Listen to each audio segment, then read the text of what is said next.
Thank you and good afternoon. And I'm going to slow it down a little bit because that was very exciting. My heart's racing with what you were talking about, so I need to take it down. So I'm not going to be as excited as he was. He was pretty with some of the stuff he does. But I want to share with you guys today is a look into a framework that I call knowledge architecture. And I know it's probably a little bit different from some of the things you guys have been looking at from the digital workplace experience, look at the different enterprise applications and the tools. What I want to talk about is how do you utilize those types of things within an organization such as NASA and hopefully within your organization, because at NASA we've had a lot of problems as far as how we integrate data.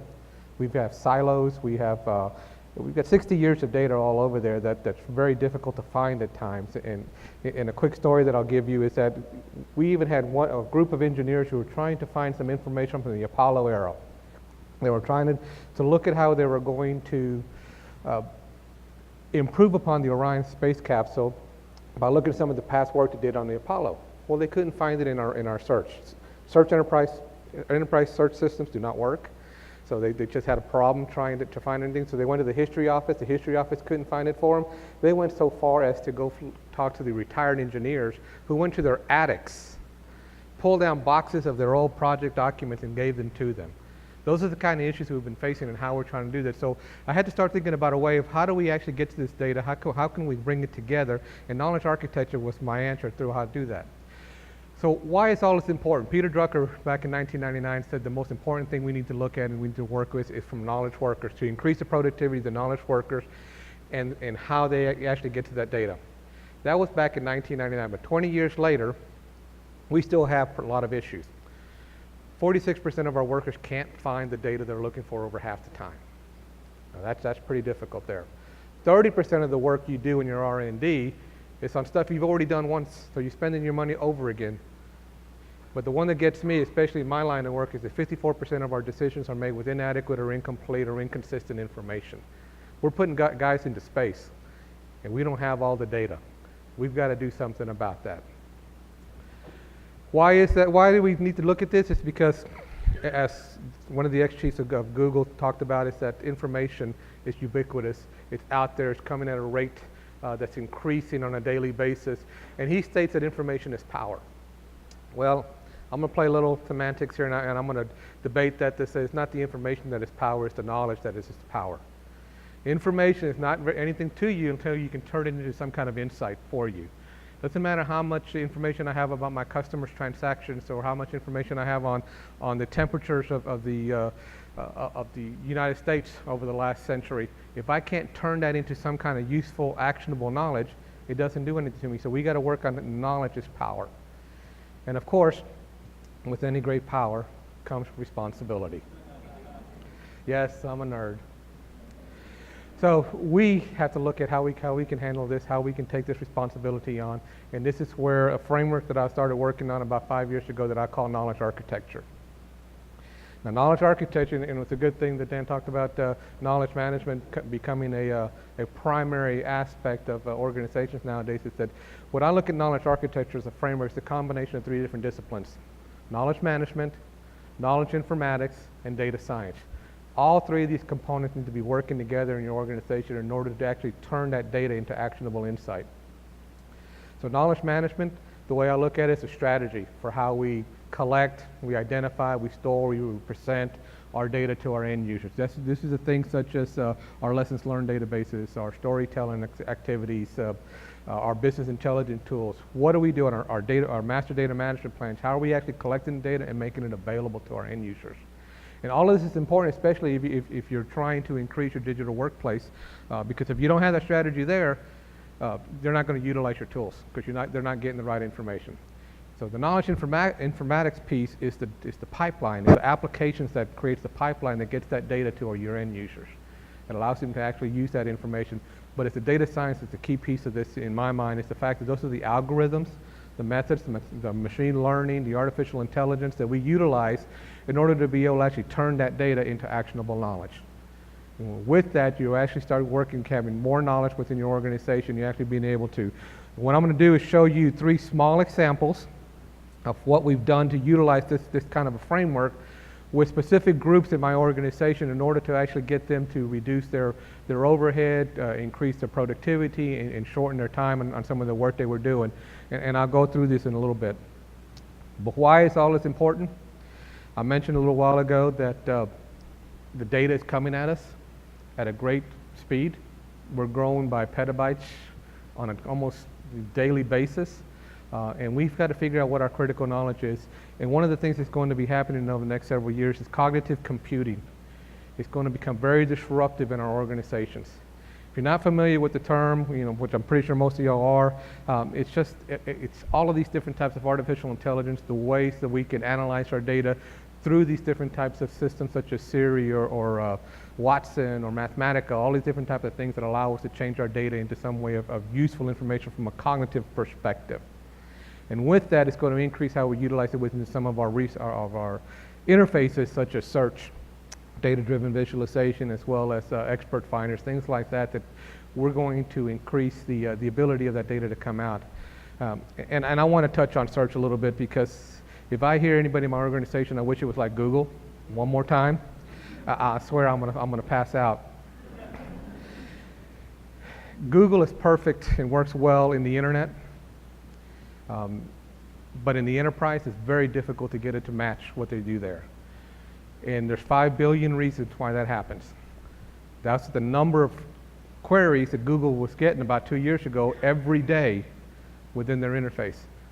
And utilizing their algorithms with a sample set of 5 billion queries, you can come up with some pretty good predictive markers there. In an enterprise such as Johnson Space Center, we get 1,000 queries a day. A lot different size there.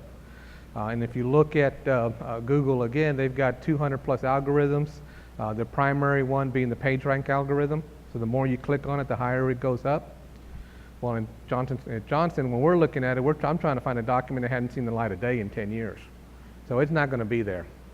So that's why they don't work. So you have to look at different ways of how you try to find things. So we did a lot of different things on search, trying to figure out the best ways, the best methodologies to use. And the real answer is you got to use them all, from cognitive search to computational to faceted to keyword to content analytics. All of those have to be incorporated. So the end of the story about the engineers who went looking for that Apollo data was that at the time they were looking for it, I was doing my search research evaluation, and I utilized all the different methodologies. We were able to look at the history data, which was about 62 gigabytes of data of all the historical information that we've captured at Johnson Space Center. We applied the search capabilities into that 62 gigabytes, so repository-specific indexing, and within 3 hours they were able to find what they were looking for. So utilizing the new technologies, utilizing the new algorithms, we were able to get them an answer that they had taken 6 months to find out they couldn't find it, and we got it for them in 3 hours. So you need to start looking at these different types of methodologies that are out there. So let's talk a little bit about tool sets. How are you going to do this? How are you going to create this? Because we've talked a little bit about why. Let's talk about what we need to do and why this is important for us. So I try to keep it very simple, because a lot of my presentations have to go to upper management, and I need to keep it simple for them. When I look at what users are looking for, they're looking for an answer. They're looking for their data. They're going through this data. They don't want that information. They don't want those reams of documents. They don't want those reams of spreadsheets. They want an answer to a question. That's what they're really looking for. They don't want to have to analyze it. And they don't want to know how you're doing it. Just give me the answer. So in order for a user to be able to get that information, that answer, they need to be able to visualize it. So there's a set of suites of tools that you can utilize. And I just threw up a bunch of names there that we've utilized over the time frame. You can use whatever, but you need a visualization interface for that end user. But in order to visualize, you have to be able to analyze your data. So you have to understand how you're going to analyze it. What's your strategy for analyzing your data? What type of algorithms are you going to look at? What type of methodology are you going to do that? But in order to analyze your data, you have to be able to integrate with it. You have to access it. So do you have APIs? Do you have ODBC connections? Are you web scraping? How are you connecting to your data? You have to understand that. But the other key piece to that is, in order to integrate with your data, you have to know where it's stored. What's your master data management plan? How are you connected to it? What's your data governance? What's your lineage, your provenance of all your data? All that information has to be there. So you have to have those components in order to actually get to it. Your strategy has to focus on all of these things, not just a tool that promises you to be able to find the answers for your people. You have to have your strategy ready to go to be able to connect with all of that. So, story time.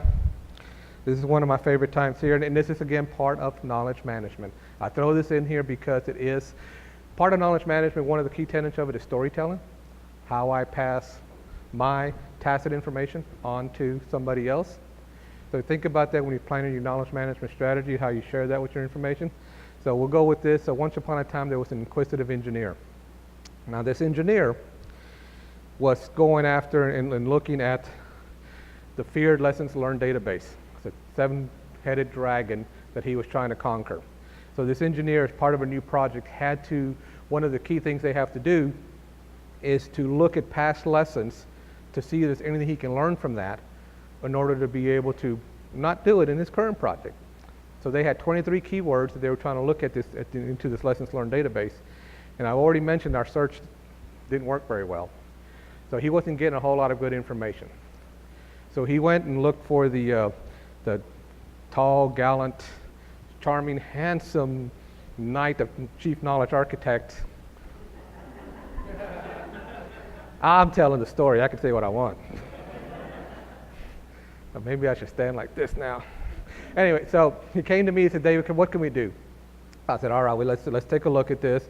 I went to the IT guys and said, can you just index the lessons learned database? Because they had indexed everything that we knew, and that was 10 million URLs we were indexing, which was about 1/10 of our known data.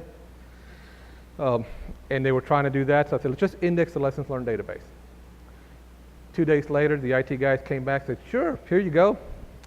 Here's an Excel spreadsheet, 23 tabs, one for each keyword with a link, a URL to a document. I said, oh, no, this, we can do better than that. So I started thinking about what can we do with this. So this is where you start thinking about your informatics. How are you going to visualize this, and what are you going to do? So I said, what I need to do is take my document and figure out how to turn it into a graph.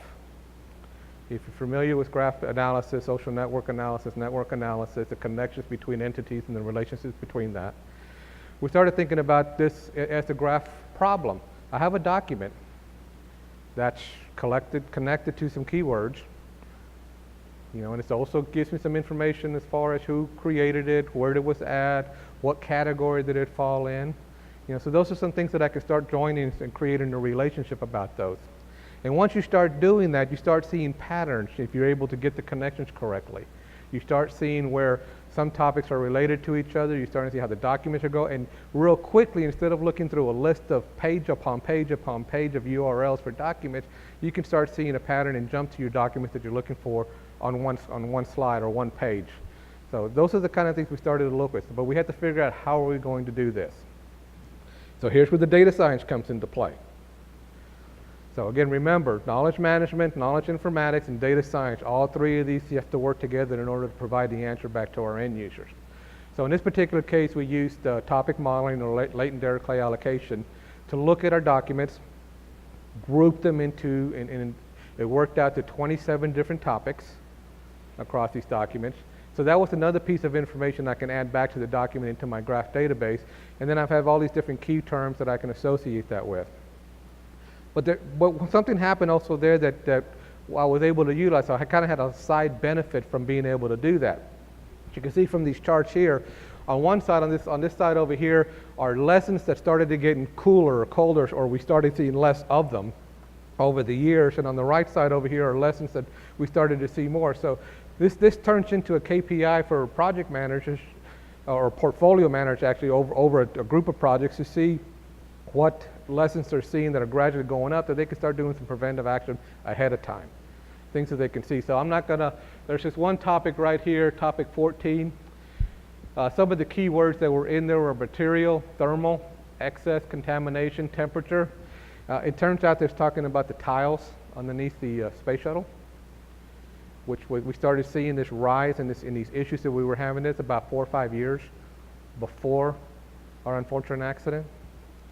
So if we had something like this, and I'm not saying it would have prevented the accident, But if we had something like this to understand that we were starting to see issues before we even, we got to that point, we might have been able to take a little bit better action ahead of time, because we weren't able to make the connected dots. Because if you think of NASA, we are 10 centers across the United States, 8 other facilities.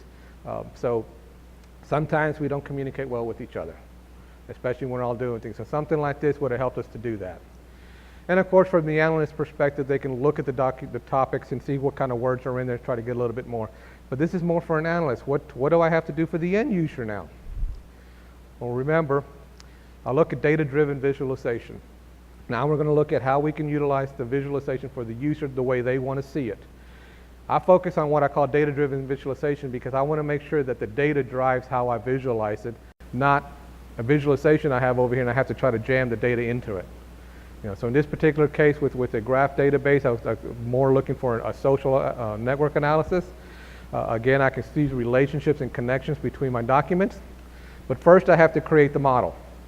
So creating that model allows me to visualize, at least in my head, how these things should go together. So in any of these cases, you'll have right in the center there, that kind of fuchsia one, it's the lesson that occurred at a center, written by a person that's in a category that falls in this topic. This topic has these terms in it. This topic is also correlated to other topics. That's kind of the thinking of what the model looks like. So with that, as we start visualizing this into a one web page for a user, this engineer could go out there and find a document on, in this particular case, it was fuel and oxidizer storage tank relief valves. So he was curious about valves, any contamination issues, any issues with valves having problems. He saw this document, and by double clicking on the document, he can get some more information on this actual document, where it occurred, who wrote it. So if he needed to talk to a person about that document, he's already got that information there, which is on the left-hand side. But clicking it one more time on the topic itself now allows you to see all the documents. So in 2 clicks here, he was able to directly go to not just one document, but 10 documents about a topic that he was very interested in for his project, rather than having to try to make that same connection through lists and lists of pages within a standard keyword search. But another side benefit to this, you can correlate your topics across each other. So I want to focus on that bottom correlation there. We've got a topic here that's called valve contamination tanks. That's the title of it. Basically about lessons in there that's talking about contaminations of tanks or issues with the valves, which is what he was interested in. But 3 hops over, we got the first one there, which is about air pumps, damaging to air pumps. The third one there is about fuel valves and water valves. I can see how those are more or less correlated to something about contamination of a valve or a tank. The last one over here, though, is about fire hazards with batteries. So we looked at that and said, okay, how does lessons about battery hazards relate to valve contaminations or tank contaminations? Starting to look at some of these documents within there, we realized that batteries were placed too close to maybe a heat sensor. They've got overheated, they started leaking acid, they ended up falling on the valve ended up corroding, which ended up causing the tank to contaminate. So you wouldn't see this type of correlation in your regular list of returns from a standard query, but you can quickly see this correlation just by pulling up a simple query in this type of situation. So as we start looking at our data, we need to start thinking about how we want to present it to our end users to give them the answers a lot quicker. These are very simple, examples of what I was trying to do because I had to sell this framework to my management. So a lot of this work was done just on a computer, on a single computer, trying to get that information out there. But it provided a lot of assistance. The engineers that were searching for that information, the work we did there saved them a couple of $1 million in a couple of years in project time. So gave us a lot of credibility to continue going forward with what we're trying to do. And the end users are happy because they're getting what they want. We're just providing the framework and the applications for that. So, all right, another story real quick. One of my favorite pictures, I don't know if you can see the little arrow, what that arrow is pointing to. Everybody remember back in August 2017 we had the solar eclipse? Well, this is the greatest photobomb in history. That is the International Space Station time-lapse photography being photobombing the eclipse during that day. Yeah, that was a great tip. So, and the reason I put it up is because we're going to talk about the International Space Station a little bit. International Space Station, of course, is a habitat. It revolves around the lower Earth orbit, going 17,000 plus miles an hour. But they live and breathe up there. They work up there. They do everything up there in a very, very tight, cramped corners. And it's been described to me as probably one of your worst, most smelliest dorm rooms you've ever been in, because they can't do anything with the trash but put it aside until somebody comes picks it up. And very difficult water is a precious commodity, so they're bathing it while they do as often as they can, sometimes maybe not as often as they should. But as you can see, he's doing a lot of work up there. He's doing a lot of different things. They've got different things about the environment, I mean, in their equipment they're using up there. So the issue we had here was that every time an astronaut comes down from the International Space Station, we're talking over the last 15, 20 years now almost, they get debriefed for hours upon hours upon hours about what was life like on the International Space Station. What was the equipment like? What were your computers like? What were the exercise? What were your alarm systems? So everything they do, and we've captured all this and put it into a SQL database with no search capability other than keywords, little small keywords that on their own little column. Our human factors engineers would get questions like, okay, can you tell us what the astronauts thought about utilizing this particular research exercise equipment between Expedition 45 and Expedition 58. So they'd have to go through this database, and now it has about 90,000 comments, try to do whatever search they could do, pick those out, start reading the documents, start looking at them, coding them, putting in themes, and then coming up with some type of analysis. And about 3 weeks later, they come back with here's my thoughts about what the astronauts thought about that time. Well, they came to us and said, what can you do to help? Because this is just taking its way too much.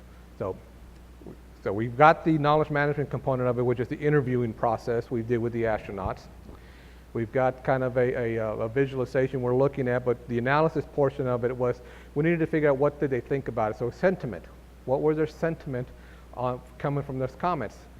So we were able to use sentiment analysis on these comments once we were able to grab, and we could go in there and easily, quickly grab the documents programmatically by the keywords that were in there and put them into groups and do a sentiment analysis. So in the sentiment analysis, now we're able to quickly look at the categories and see which ones are positive or negative based on a score. And that score can change depending on the words around what the astronauts are saying. So if they say something like, I liked the way the food was, that gets you a rating of, and from a scale of -1 to +1, that maybe get you a rating of 0.2. But I really liked it, it maybe goes up to 0.4. I love the food, it goes up to a little bit higher, and if there's many adjectives you put in front of it, it'll score it and go higher or lower. So we're able to kind of give a good idea for the human factors engineer what the comments were about, and they can quickly search through these things and start looking at it. This is actually a very interactive visualization that I can't show you here on a PowerPoint, but the engineers can click on it and move things around and see things and eventually kind of make connections to that. But another visualization for them on this particular case was that we're able to take a look at these are all the comments over all the different missions that we've had out there for a certain time, and they can see the size of the bubble represents how negative or how positive it is, so they can look at particular time frames and try to figure out which ones are negative and common, and then do some more investigations on that. You can't read, I've got the standard Latin wording in there because I can't show you what the astronaut said. They won't let me do that. Sorry. So and that's why you're going to see all this blurred out too, because I can't show you. But in this particular case, same situation. They try to find out, try to pull out the main comments within, or the main negative for positive comments. We could actually highlight the comments that are negative in red, or scale them and pull them out very easily. So now the human factors engineer can look at this information and pull out the negative or positive comments or what's it all about. It took their 3-week analysis down to 2 days. Again, saving them, almost 2.5 weeks of time in what they're trying to do. But the reason we do that is because we've got other grander visions we're trying to do. We need to really understand our habitat environment on the International Space Station, because one of the things we're trying to look at and we're working towards is this Lunar Orbital Platform Gateway. Some of us call it LOPG, but it's basically a mini version. It's the mini ISS that's going to be surrounding or orbiting around the moon, hopefully sometime in the next 5 or 6 years. And that's going to be a gateway for us not only to have a habitat on the moon, but eventually get us to a habitat on Mars. We need to understand what the gravity is going to be like, the microgravity, living in microgravity, the radiation impacts. We need to understand all of that so we can eventually get to Mars and be able to live on Mars also. So those are the kind of things we're doing at NASA to try to make sure that our astronauts are safe. But how does this knowledge actually get shared, not only internally to NASA, but outside of NASA? So because things that we do at NASA is, I don't know if you guys are aware, but the International Space Station is a U.S. national lab. So it's in the ranks of Berkeley's and Sandia and some of the other major national labs. We conduct thousands of experiments there over the years. This is Kathy Nyberg running an experiment, if I remember correctly, on DNA sequencing. And all this information gets cataloged, gets published, gets shared.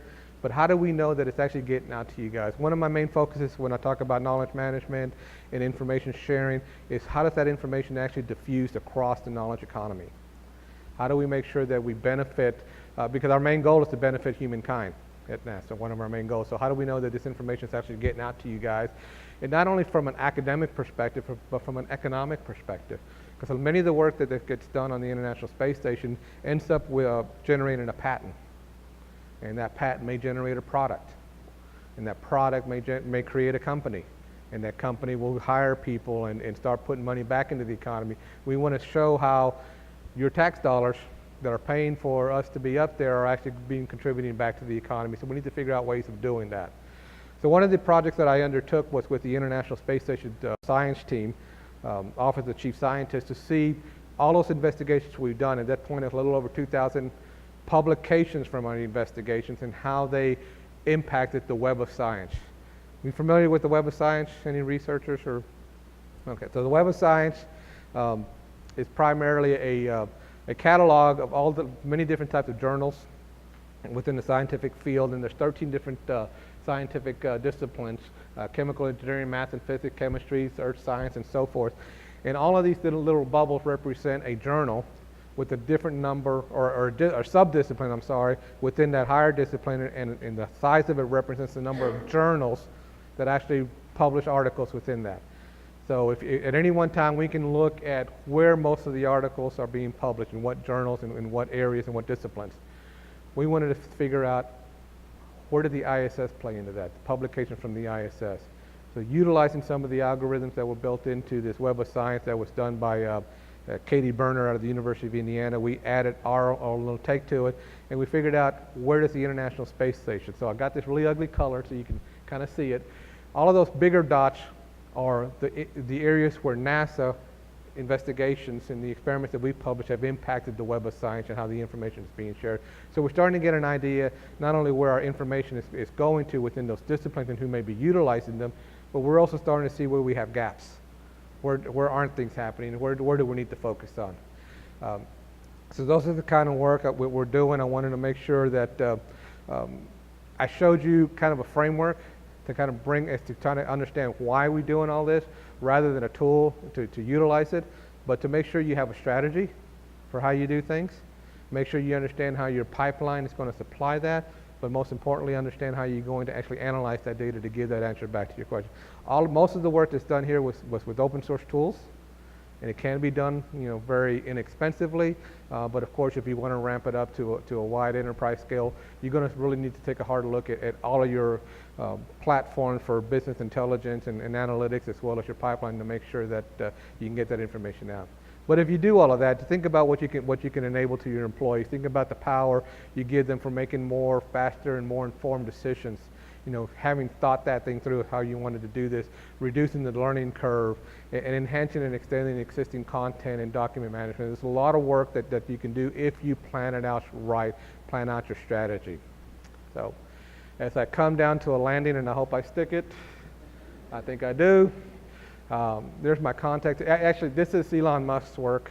If you're not familiar with it, this is Dragon's capsules coming back down into space, and this is incredible. The fact that you've got these booster rockets that actually can make it come back and be reusable, because over the past when we used them, they just got discarded. We couldn't use them anymore, but now they can use them again and bring them back down safely. My contact information, I talk to just about anybody and everybody who wants to talk, so feel free to reach out if you have a question. I'll try to share what I can. I do get a lot of emails, so if you do reach out, just be patient. I will try to get back to you or try again.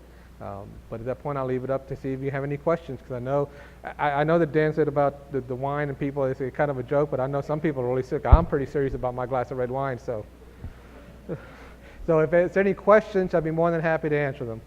Yeah, just raise your hand, guys. Come get you. Microphone. All right, way back there. Challenge in the beginning to like sprint down there. Let's get it done. Oops, sorry. Here we go. This is my sprinting version. I was out karaoke until 1 a.m. last night. Okay. Hi, thanks for the amazing talk. So I'm from Google, and we actually work on some internal search and knowledge systems that have a lot to do with some of the stuff that you mentioned. And I was curious if you ever had to deal with the problem of finding people who know about certain topics, and for instance, for helping people in other projects or other use cases, and how you went about tackling that. Okay, so finding people to know about a specific topic, or what we look at as expert finders, trying to find those people that with the information. That's another knowledge management concept. Again, another reason why you should have some kind of knowledge management strategy. There's very many different ways you can look at that. One way of looking at it is if your organization has a community of practice.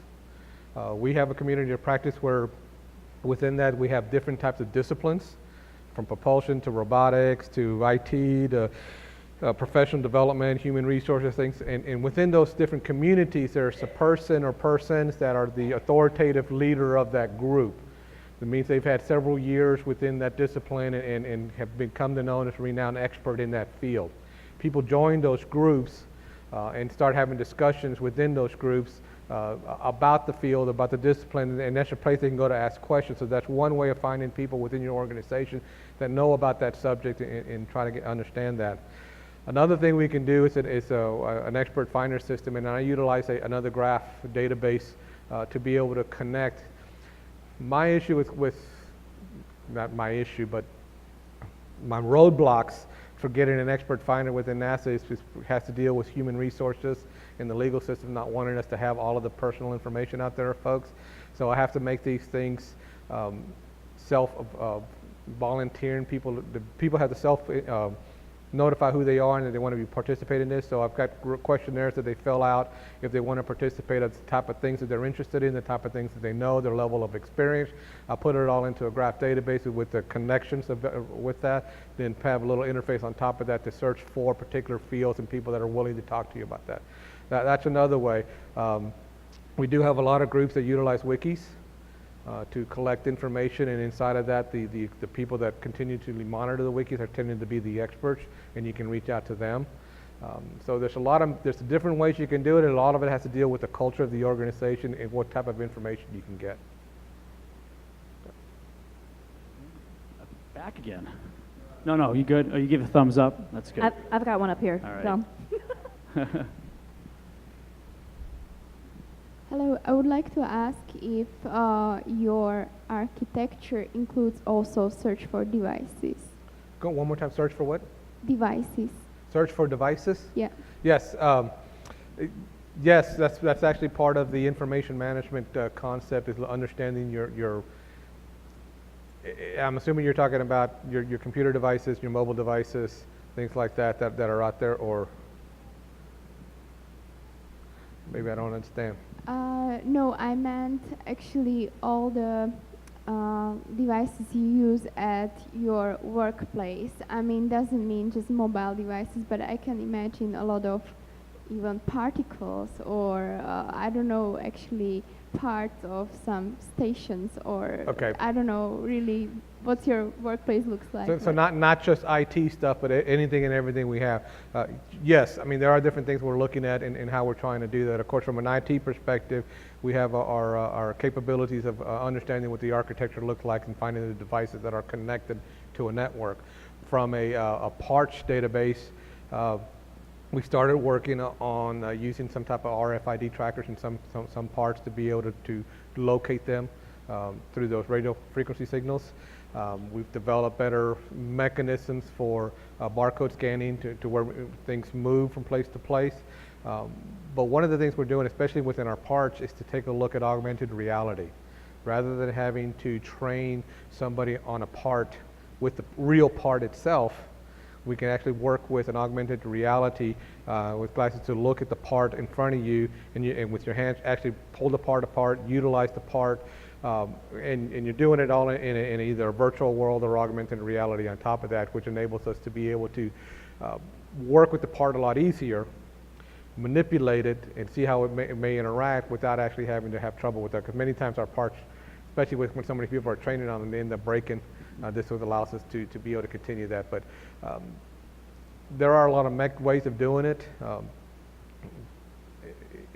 But nothing that I can say that this is the best way of doing it right now, at least the one that we found. I hope that answers your question on that. We do have time for one more, if anyone has one. Oh, you got it? I can sprint because I didn't go to karaoke last night. Hey, thank you. My question is around social knowledge. How are you harvesting social knowledge? How do you harvest social knowledge in your organization? So we try to do a lot of crowdsourcing within our organization, especially as we're trying to roll out new things. We utilize crowdsourcing within our data tagging within a document. Again, our wikis are somewhat of a form of social knowledge within that, trying to make sure that everybody's involved, many different people are involved. We tried our hand at some of these social tools like Yammer and some of these, and it just didn't really work for us. So it's really more in discussion groups and trying to capture within our communities the practice, that information that they're willing to share. You're funny, some of these engineers and scientists that we have, they're very closed and they don't really want to share a lot of information. So trying to get that information out of it. What has helped some is gamification. We actually utilize gamification in a lot of our social network interaction or social interaction. But I tell you, it's really from the next generation that's coming up. They're more eager to be part of that rather than some of our more experienced engineers out there. They tend to, but a lot of them are learning. We're trying to engage with them, and I realize that the things are changing. It's really a different thing, and I woke up to that probably about 8 years ago. Really cool, quick story here. In a previous life, I was a SharePoint manager and developer. I created the SharePoint side, or implemented the SharePoint side at JSC years ago. So fast forward about another 5 years from that, and I was in a room talking to a group of younger, relatively new hires, 2-3 years into the organization. So they're in their mid to late 20s, and they're talking about utilizing SharePoint, and they want to do this, they want to do that. I said, well, you know, if you have any questions, feel free to call me. I'll be more than happy to help you out. And the guy looked me straight in the eye and said, no worries, I'll go look on YouTube. And I realized at that point that I was not thinking about this correctly. I needed to do something different. In media and video, it's more important. And we needed to incorporate the development of video into our organization. So we've created something called NASATube, where now people can upload videos within NASA. They upload their videos and share them. But we made it searchable and easier to access, so that when you're looking for, if it's an hour-long video or whatever it is, if they have a keyword or something within that video, they can actually go to that point in the video, even if it's on the 33rd minute, rather than having to watch the whole video. So I hope that answered the social interaction, and I appreciate everybody's time, and thank you, and let's go have some wine.